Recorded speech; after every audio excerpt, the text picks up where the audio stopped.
The other southbound Baltimore-Washington Parkway as you come up on Route 50. Muri leta ya Maryland, muri leta zunze ubumwe za Amerika, ku muhanda wa Baltimore-Washington, hari agace gahoramo imodoka nyinshi zigenda buhoro cyane uko ugenda wegera amarembo y'ikigo gicungiye umutekano bikomeye. Amarembo y'ikigo bigaragara ko cyubatswe mu ishyamba ahatagaragarira amaso y'abantu. Ikigo kirenzwe na za bariyeri n'amasenyenge arimo umuriro w'amashanyarazi n'abasore bafite intwaro. Ni ikigo kinini, ikigo kibanga, ikigo cy'amayobera kurusha ibindi mu bigo byose by'ubutasi mu isi. The National Security Agency, NSA. Misiyo y'iki kigo ni ukwandika no gusoma inyandiko zose zihishwe kandi zanditse mu bwiru n'amarenga, bigakorwa ku nyungu za leta zunze ubumwe za Amerika. Gukuraho no kugenzura za sinyare zikoresha ibyuma by'itumanaho byo mu bihugu by'amahanga, kumviriza ibivugirwa ku matelefone yacu, gusoma ubutumwa n'ama-email byose byirirwa bicicikana hirya no hino mu isi. Ibi byose ni inshingano za NSA. Buri munsi abantu 35,000 nibo babyuka bajya ku kazi ku cyicaro cya NSA. Icyicaro kimeze nk'umujyi w'ibanga, bitandukanye n'abakozi b'inzego nka CIA zitata rwihishwa. Abanyamibare, abanyendimi n'intiti mu bumenyi bwa mudasobwa muri NSA bo bakora akazi kabo hafi ya kose bakoresheje ikoranabuhanga. Umunyamakuru wigenga James Bamford amaze imyaka 25 akora ubushakashatsi kuri NSA. Uyu yananditse igitabo cyitwa The Shadow Factory. Kubera ibanga n'ubwiru NSA ikoreramo, hari abanyamerika bayita ikigo kitabaho, l'agence qui n'existe pas, cyangwa se never say anything. Ntuzigera ugira icyo uvuga. Mu ntambara y'ubutita, ibigo bishinzwe iyumvirizwa ry'amatelefone by'amashami ya NSA byari birahari ubutaka bwa leta zunze ubumwe z'abasoviyete hose. Byumvirizaga amatelefone n'andi matumanaho yose y'igisirikare n'abadiplomate bose, ndetse n'abategetsi b'Abarusiya, hifashishijwe mudasobwa za rutura zifite ubushobozi bwo gukura ubwiru n'amarenga mu butumwa bwose buba ku isi. Muri iki kiganiro turagaruka ku ikoranabuhanga n'uburyo rikoreshwa n'intiti z'urwego rw'ubutasi rukomeye kurusha izindi mu isi, NSA. Turagaruka ku myitwarire ya NSA mu bikorwa by'iterabwoba leta zunze ubumwe za Amerika zihora zihanganye nabyo. Mu gutegura iki kiganiro nasomye incamake y'igitabo The Shadow Factory cya James Bamford, ugaruka ku rugendo rwa NSA mu kurwanya iterabwoba kuva ibitero byo kwa 11 z'ukwa 9 mu 2001 byibasiye Amerika byatangira gutegurwa. Amajwi mwumva nifashishije nayakuye muri filime mbarankuru yitwa The National Security Agency, Agence de l'Ombre ya Laurent Jacquet. Nitwa Ismael Mwanafunzi.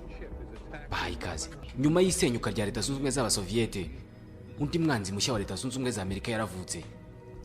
Umwanzi NSA itari ifite umuhamagaro wo kurwanya. Izina ry'uyu mwanzi ni Al-Qaeda. Ku banyamerika, Abarusiya byari byoroshye kubabona no kubarwanya, bitandukanye n'abaterabwoba kuko bari ikinyuranyo cy'Abarusiya. Biragoye kubahiga no kubarwanya. Kuri Amerika, Al-Qaeda ni agatsiko gato k'abantu bahora bagenda bisa naho ntaho babarizwa. Eta major yabo iba mu misozi, kandi abasirikare babo batumatuma naho bakoresheje amatelefone ngendanwa cyangwa se telefone zikorana n'ibyogajuru. Mu ntangiriro, akazi ka NSA kari uguhiga umwanzi uzwi kandi ufite aho abarizwa hadahinduka. Nyuma ku gihe cy'abaterabwoba byabaye kurwanya umwanzi utazwi, uhora agenda kandi hatazwi uburyo akoresha mu itumanaho. Aha NSA yasabwe gukoresha uburyo bwose bushoboka kugira ngo irwane n'umwanzi ukomeye kurusha abandi bose yigeze kurwanya. Mu mijyi yo muri Aziya no mu burasirazuba bwo hagati, abayoboke ba Al-Qaeda bakoresha telefone rusange na za cafe internet mu gutegura ibikorwa byabo. Uburyo bwanabagejeje ku gikorwa gikomeye cyo kugaba igitero kizaguma mu mateka ya leta zunze ubumwe za Amerika, igitero cyo kwa 11 Nzeri mu 2001. Ibi byabaye mu gihe duhora tubwirwa ko The National Security Agency yumva ibivugirwa ku matelefoni yose ishatse mu isi.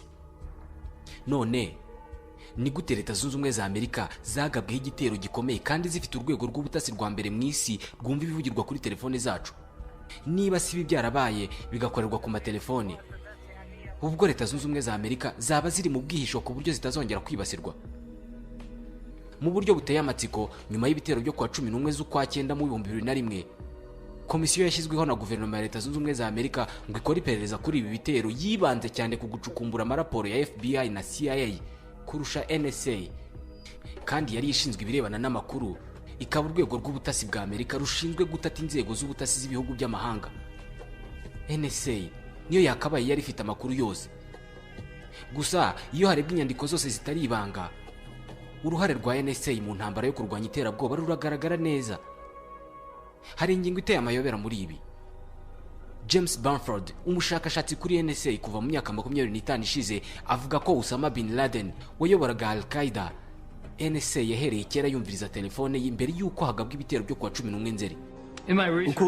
Mu bushakashatsi bwanjye negeranije ibihumbi by'inyandiko zibitse aho zishobora kubonwa na rubanda. Aha harimo amaraporo y'ubutasi, inyandiko mvugo z'imanza z'iterabwoba, by'umwihariko urukurikirane rw'amaraporo y'ibanga ya FBI avuga ku bitero byo ku ya 11 Nzeri. Icyavuye muri ibyo byose ni uko umuyobozi wa Al-Qaeda yumvirizwaga mbere hose y'uko ibitero biba. Mu kwezi kwa 10 mu 1996, umwe mu bantu bazwi bo mu mutwe wa Al-Qaeda yaguze telefoni ikorana n'icyogajuru muri kamwe mu duce two mu mujyi wa New York. Iyo telefoni yari ya Osama bin Laden. Uyu kuva yatangira kuyihamagaza muri Afghanistan, ibigo bishamikiye kuri NSA bishinzwe kumviriza amatelefoni yacu byose byahise bitangira kubona iyo telefoni ihamagariye. Michael Schroyer, umusesenguzi wa CIA, niwe wari ushinzwe kugenzura aho Osama bin Laden aherereye. Telefone satelite ya Osama bin Laden yaradufashije cyane. Ntabwo adufashije kumenya aho yari aherereye muri Afghanistan byonyine, ahubwo yanadufashije kumenya hari haherereye amashami ya Al-Qaeda hose, bitewe n'abo yahamagaraga hirya no hino mu isi. Ubu buryo bwo kumviriza ni bumwe mu bwifashishwa mu butasi bukoresha ikoranabuhanga rikomeye. Telefoni zikorana n'ibyogajuru iyo zihamagawe zohereza ibimenyetso by'umuyaga cyangwa se ibyo bita signal, zihita zikururwa n'ikigendajuru kiri mu kirere cyo hejuru y'inyanja y'Abahinde. Hakoreshejwe iyi nzira, Abanyamerika babashije kubona nimero zose zahamagaraga zivuye muri Afghanistan. Mu buryo bwihuse, NSA yahise ibona nimero ya telefoni ya bin Laden. Yari 00 873 682 505 331. Nyuma yo kubona iyi nimero, NSA yahise itangira kumva ibyo yavugiraga kuri telefoni byose hifashishwa igiparabole cyangwa se cya cyantene cy'ikidasesa bafite mu isanzure. Bifashishije antene parabolike yo ku butaka, batangiye kumva ibyo abwirwa n'abamuhamagaye. Mu butasi, iyi ni tekinike abatasi bemera cyane kuko igizwe no gukurura amasinyare ari mu kirere. Muri NSA harimo abantu bashinzwe gusesengura amasinyari yose y'amatelefone bin Laden yahamagaraga n'inshuro yayahamagaraga.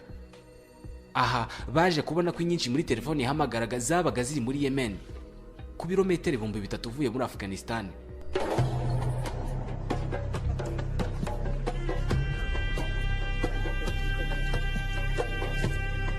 Yemen ubundi yari nk'umutima w'imikorere ya Al-Qaeda. Aha niho havukiye ndetse hakurira se wa Osama bin Laden. Imico yaho ishingiye ku moko n'ibanga. Ntabwo bitangaje na gato kuba Osama bin Laden yarahisemo umurwa mukuru Sana kugira ngo hashinge ikimeze nk'ibirindiro bye. Igitangaje nuko yahisemo kamwe mu duce dukennye cyane. Icyicaro cy'umutwe we cyakoreraga mu nzu isanzwe kandi iciriritse rwose mu murwa mukuru Sana. CIA yanaje kuvumbura ko aha ariho hari hatuye umwe mu bantu bafatwaga nk'ukuboko kw'iburyo kwa Osama bin Laden. Aha yahamagaraga kenshi. Mudasobwa za rutura muri NSA zakoraga akazi ko gusemura ibyavugirwaga kuri telefoni ya bin Laden, kuko kenshi ibyo yavugaga n'ibyabaga byanditse mu butumwa bwe byabaga birimo amagambo y'amarenga. Izi mudasobwa zitabishoboraga, abahanga ba NSA nibo bakoraga aka kazi. Ibyo babonye muri ubwo butumwa n'amatelefone byose babyoherezaga CIA, Central Intelligence Agency. Aba bashinzwe ubutasi no kugenzura buri kimwe cyahungabanya Amerika gikorewe hanze y'igihugu. Aba nabo bagombaga guhita bakora akazi ko gushyiraho akabo mu gusesengura ubutumwa n'ibiganiro ku matelefone byafashwe na NSA, kuko mu bigaragara kubisesengura kaba ari akazi gakomeye. Nk'urugero, mu butumwa nk'ubu aho abantu bavuga nk'icupa ry'amata, mu by'ukuri ntibaba bashaka kuvuga icupa ry'amata. Aha izi mpuguke z'Abanyamerika ziba zifite akazi ko gushaka igisobanuro cy'icupa ry'amata. Politike ya NSA ni ukutagira undi muntu n'umwe iha amakuru yifatiye igihe cyose itaragira ikiyakoraho, niyo yaba urundi rwego rw'ubutasi rw'Abanyamerika. Ku itariki ya 7 z'ukwa munani mu 1998, Al-Qaeda yaturikije ambasade za Leta Zunze Ubumwe za Amerika i Nairobi muri Kenya na Dar es Salaam muri Tanzania. nyuma y'ibyo NSA yari yarakoze byose mu kumviriza Osama bin Laden kuri telefone. Michael Scheuer, umusesenguzi wa CIA wari unashinzwe kugenzura aho Osama bin Laden aherereye n'ibyo yavugiraga kuri telefone. Twabonye amaraporo y'abantu bacu bariyo.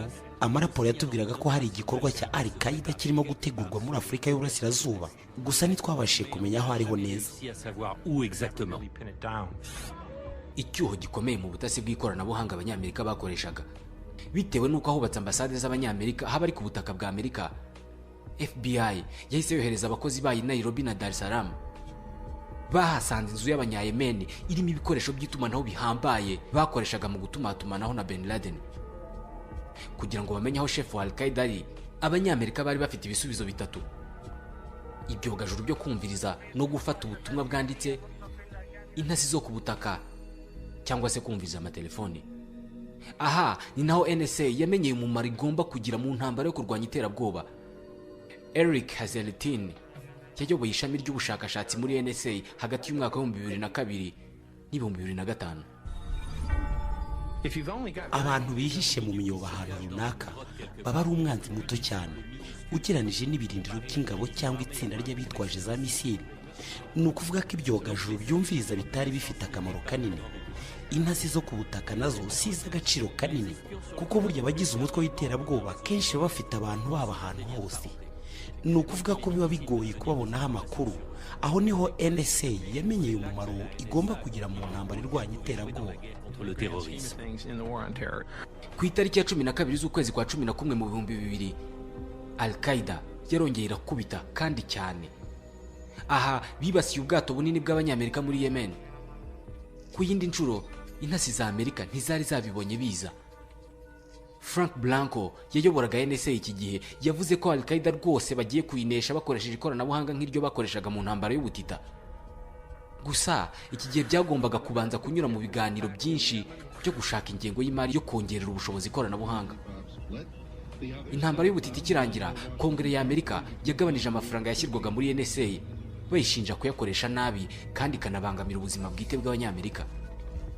Ubusanzwe ibikorwa by'ubutasi ntibyemewe ku butaka bwa Amerika usibye igihe byatangiye uburenganzira n'urukiko rwihariye, ibyo bita Foreign Intelligence Surveillance Act. Mu mpera z'ukwezi kwa 12 mu 1999, NSA yabonye amakuru y'agaciro gakomeye cyane. Babashije kumva ibiganiro kuri telefoni yari ihamagariye mu nyubako iba mumwe mu bayobozi ba Al-Qaeda Isana ku murwa mukuru wa Yemen. Uwahamagarishije iyi telefoni yategekaga abayoboke babiri ba Al-Qaeda guhaguruka bakajya i Kuala Lumpur muri Malaysia mu nama isa naho yari yahuje abayoboye imitwe y'iterabwoba. Aba bayoboke ba Al-Qaeda bari Khalid al-Mihdhar na Nawaf al-Azmi. Nyuma y'iyi telefone NSA yahaye amazina FBI na CIA, gusa nta mazina y'imiryango yabo yatanzwe. Gusa izina rya Khalid al-Mihdhar ryari risanzwe mu nyandiko za NSA kuko yakunze guhamagarana na Bin Laden. NSA yahise isaba urwego rushinzwe umutekano ku kibuga cy'indege i Dubai gukora kopi ya passport ya Khalid al-Mihdhar. Batunguwe no gusanga afite visa nziza cyane kandi yuzuye yo kujya muri Amerika. Aba bakigera Kuala Lumpur, CIA yasabye inzego z'ubutasi za Malaysia kubagenda runono zikabakurikirana rwihishwa kandi zikabamenyaho byinshi. Barakurikiranwe, barafotorwa, aho bakuye ikirenge hagakandagirwa n'inzego z'ibanga. Byari bizwi neza ko umwe muri bo afite visa yo kujya muri Amerika. Iki cyari cyo gihe ngo abuzwe kuba yakwinjira muri Amerika. Mark Rossini iki gihe yari umukozi ushinzwe ubutasi muri FBI. Comme j'étais l'agent avec le plus d'ancienneté, je suis allé voir la personne qui chapeautait les écoutes. Bitewe n'uko nari umukozi ufite uburambe buhagije, nagiye kureba umuntu wari ushinzwe kumviriza amatelefone yo muri Yemen. Ndamubwira nti dukwiye guteguza FBI kuri aba bantu. Aba bantu ni ikibazo gikomeye cyane kuri Amerika, kandi umwe afite visa yo kwinjira muri Amerika. Yasubije ko icyo kibazo kitareba FBI. Nahise njya kureba Doug, ndamubwira nti Doug, nkora iki? Iyo mfata telefone nkahamagara FBI, nari kuba nishe ubutasi kandi nari kwirukanwa. J'aurais enfreint le règlement et j'aurais immédiatement été mis à pied. Ikoranabuhanga ryose bafite, intiti bafite ndetse n'ibikoresho bafite mu kumviriza no gutata, nta muntu wamenye uko byagenze ngo iyi viza iboneke. nta nuzi impamvu urwego rushinzwe ubutasi bwo hanze muri Amerika rwanze gukuraho viza y'umuntu byari bizwi ko ari umuterabwoba kandi bari babifitiye ubushobozi.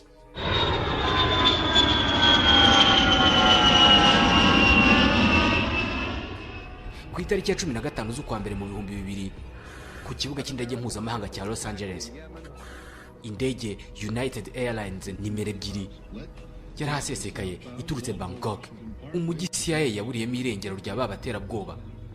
Aba bari bamaze kugera Los Angeles bakora igerageza ry'ubwimukira, nta muntu n'umwe baketse. Nyuma y'iminsi 15 bari bamaze gukodesha inzu mu rusisiro rwa San Diego. Ibi byose mvuga byamenyekanye nyuma y'ibitero byo kwa 11 Nzeri. Aba bagabo babiri, Khalid Al-Mihdhar na Nawaf Al-Hazmi, bombi bari bafite impushya zo gutwara ibinyabiziga zanditse mu mazina yabo, ndetse no mu minsi mike bafunguje konti muri banki yo hafi aho, bakajya banakira amafaranga avuye mu mahanga. Nimero zabo za telefoni zari zanditse mu bitabo by'itumanaho by'ubutegetsi bwa San Diego. CIA ishinzwe ubutasi imbere mu gihugu yari izi ko aba bagabo bari mu gihugu ariko idafite uburenganzira bwo kugira iki bakoraho. FBI yari ibishinzwe, yo ntiyari izi ko bahari. Nyuma y'iminsi 9 aba bagabo bageze muri Amerika, NSA yahuye n'ikibazo gikomeye. Iki gihe yayoborwaga na Frank Blanco. Uyu mu kwezi kwa mbere yakiriye telefoni yamubwiraga ibintu bitari byiza na gato. Ku itariki ya 24 z'ukwa mbere mu 2000 nakiriye telefone yambwiraga iti dufite ikibazo. Ibikoresho byose bya NSA byari byahagaritse gukora. Inkuru y'ikimenamutwe. Ikigo cy'ubutasi kigezweho kurusha ibindi byose mu isi gifite ubushobozi bwo kumvira icyarimwe amamiliyoni y'ibivugirwa kuri za telefoni mu isi mu buryo butunguranye cyari kibaye kiragi. Byabafashe iminsi iri hagati y'3 n'5 kugira ngo ibintu bisubire mu buryo. Ntabwo tuzigera tumenya na rimwe niba NSA hari ibiganiro byayiciye muri humye muri iyo minsi 5. Gusa ikizwi neza nuko babagabo babiri bifashishije iyi minsi kugira ngo babe bamaze kwimuka. Ku itariki ya 5 z'ukwa kabiri mu 2000, Al-Mihdhar yasinye kontra y'ubukode bw'inzu ku muhanda w'6401 Mount Ada Road muri San Diego. Ku ya 25 z'ukwa kabiri yaguze Toyota Corolla i San Diego.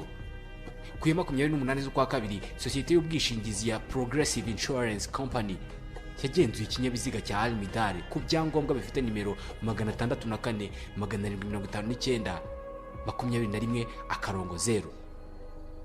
Ku itariki ya 20 z'ukwa gatatu mu 2000 kuri telefone fixe, Nawaf Al-Hazmi yahamagaye iminota 16 muri Yemen. Iyi ni imwe muri telefoni z'aba bagabo zahamagaye muri Yemen zihamagara Osama bin Laden zumviswe na NSA. Ariko NSA ntabwo yigeze itanga ubu butumwa ku bindi bigo by'ubutasi muri Amerika. Nta muntu uzapfa kumenya impamvu y'ibi byose, gusa bikekwa ko bifitanye isano n'icyemezo cya Kongere ya Amerika cyo kubuza ubutasi bwose bushobora gukorerwa imbere mu gihugu muri Leta Zunze Ubumwe za Amerika. Ku itariki ya 12 z'ukwa kane mu 2000, nyuma y'amezi 3 babagabo babiri bageze muri Amerika, umuyobozi mukuru wa NSA General Michael Hayden yahaswe ibibazo na komite yari ishinzwe umutekano w'imbere mu gihugu. Ndashaka gusobanura ibintu mu buryo bugaragara neza. Kuri iki gicamunsi ubu turimo tuganira, niba Osama bin Laden arimo kwambuka ikiraro kigabanya Niagara Falls muri Canada na Niagara Falls muri Leta Zunze Ubumwe za Amerika, naramuka ageze ku ruhande rwa Amerika arahita atangira gufatwa nk'umuturage wa Amerika, kandi NSA irabitegetswe kumwubaha mu birebana n'ubuzima bwite nk'uko ingingo ya 4 y'itegeko nshinga ibivuga. Ngiyi impamvu Khalid Al-Mihdhar na Nawaf Al-Hazmi bikoreye ibyo bashaka ku butaka bwa Amerika, ndetse bahategurira igitera abanyamerika batazigera bibagirwa.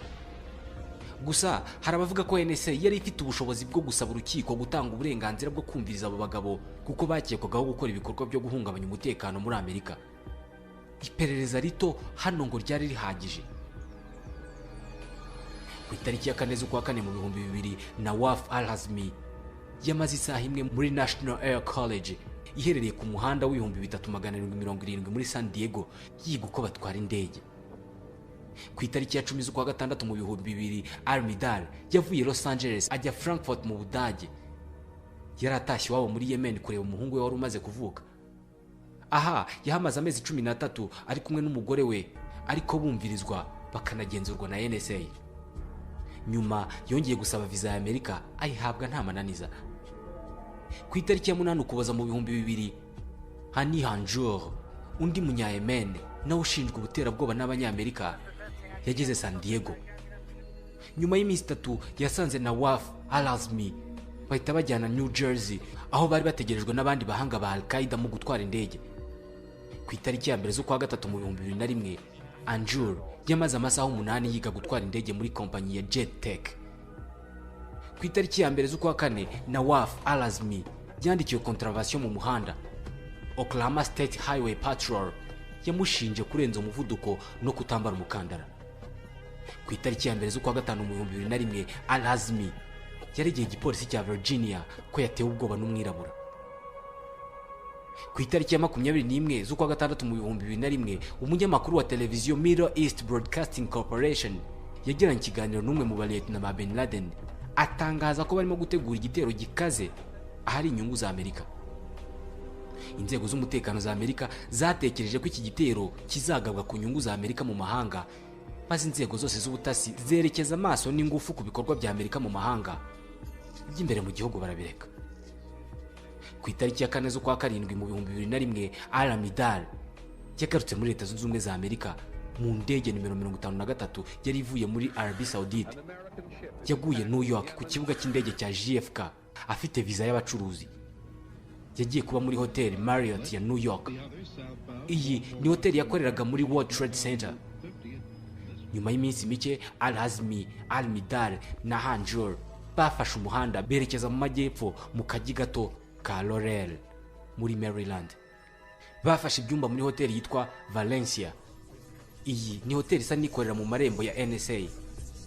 Aba bagabo bakomezaga kujya bahamagara muri Yemen, NSA ikumva ibiganiro bagira, ikabifata ariko ntibihe ibindi bigo bishinzwe ubutasi. James Bamford avuga ko iyo General Hayden wayoboraga NSA areba mu idirishya ry'ibiro bye muri NSA mu igorofa ya 8, akerekeza amaso ku mujyi wa Laurel, yashoboraga kubona moteri abagabye ibitero byo kwa 11 Nzeri bari bacumbitsemo. Avuga ko uburyo ikigo cya mbere cy'ubutasi mu isi NSA cyitwaye mu bitero byo kwa 11 Nzeri nta handi wapfa kubibona kubera amayobera birimo.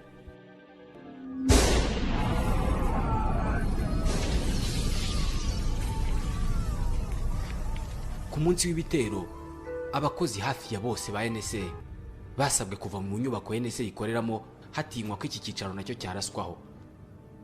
Nyamara mbere y'uko ibi byose biba, abashakashatsi ba NSA bari bazi neza ko mu gihugu hari abaterabwoba bidegembya kandi barimo gutegura igitero kitazibagirana mu mateka ya Amerika.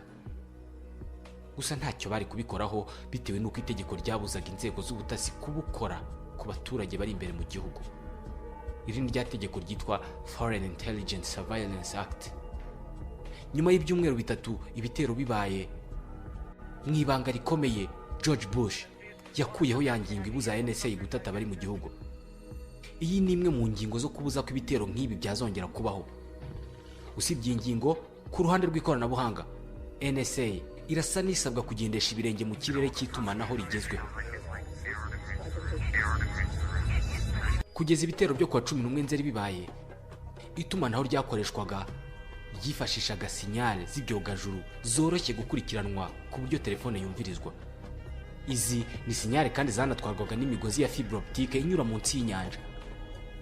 Kugira ngo wumve neza imbogamizi NSA yahuye nazo iki gihe, byagusaba gukurikirana urugendo rwa email iyo yoherejwe ikava mu mashini yohereje ikagera aho igiye.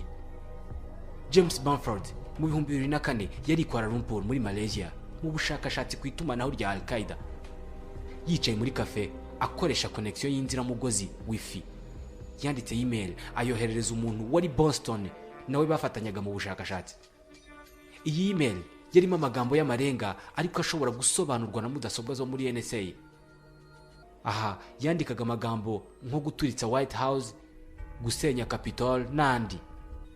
Amaze gukanda handitse send cyangwa se ohereza, iyo email mu kirere yahise isanga izindi bihumbi zose zoherejwe hakoreshejwe internet nziramugozi Wi-Fi. Hanyuma ubwo butumwa bwose buhita bujya mu kigo kinini cy'itumanaho cya Kuala Lumpur muri Malaysia. Aha ibigize ubwo butumwa cyangwa se izo message bita données analogiques zahise zihinduka ibimenyetso by'umuyaga by'imibare cyangwa se signaux numériques. zihita zoherezwa zimeze nk'urumuri mu mugozi wa fibre optique inyura munsi y'inyanja y'Abashinwa, Mer de Chine Meridionale, ku nkengero za Malaysia. Mu nzira ama-email twohereza yivanga n'amamiliyoni y'amatelefone ahamagara hirya no hino mu isi, andi ma-email na za fax.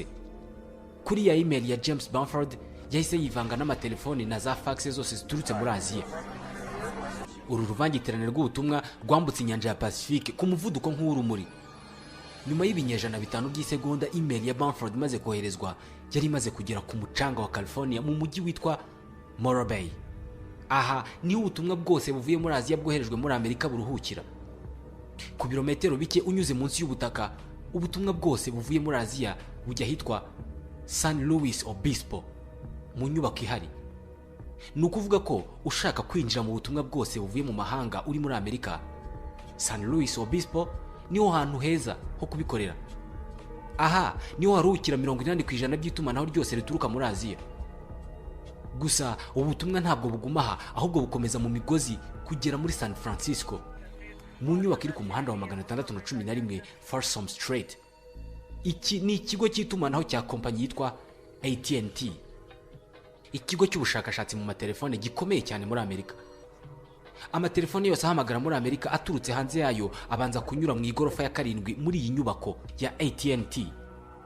Uruhumbirajana rw'ubutumwa n'amatelefone byose byo mu isi byerekeza muri Amerika binyura mu igorofa imwe ya 7.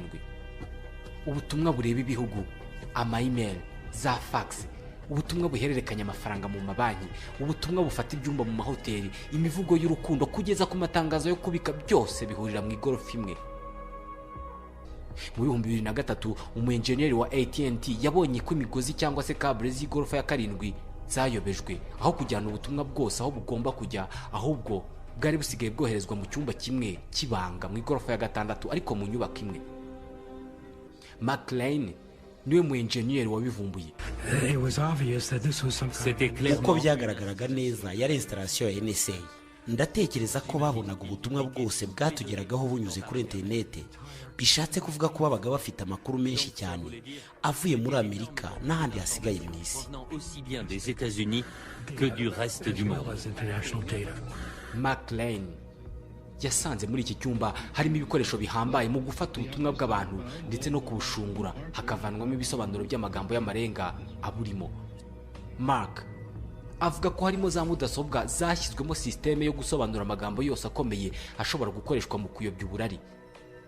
Iyi ni systeme ibikoze mu buryo yategetswe gusobanura nk'ubutumwa bwose bwoherejwe mu mujyi wa Kigali burimo ijambo amata. Urugero, McLean yemeza ko ibyumba nk'ibi bigera kuri 30 muri Leta Zunze Ubumwe za Amerika.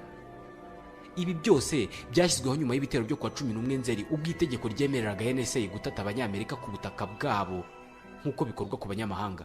Ubu telefone zose zihamagara n'ubutumwa bwose bwoherezwa mu burasirazuba bwo hagati no muri Afurika y'Amajyaruguru birumvirizwa maze bigahurizwa mu kigo kimwe gishinzwe kumviriza kiri mu mujyi wa Augusta muri Leta ya Georgia.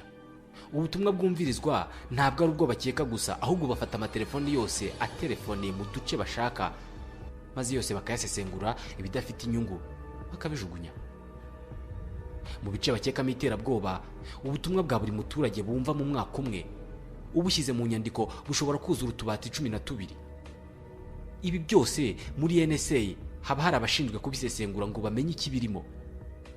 Muri NSA hari abantu babishinzwe bazi indimi nyinshi mu isi ku buryo utatangazwa no gusangamo abavuga Ikinyarwanda.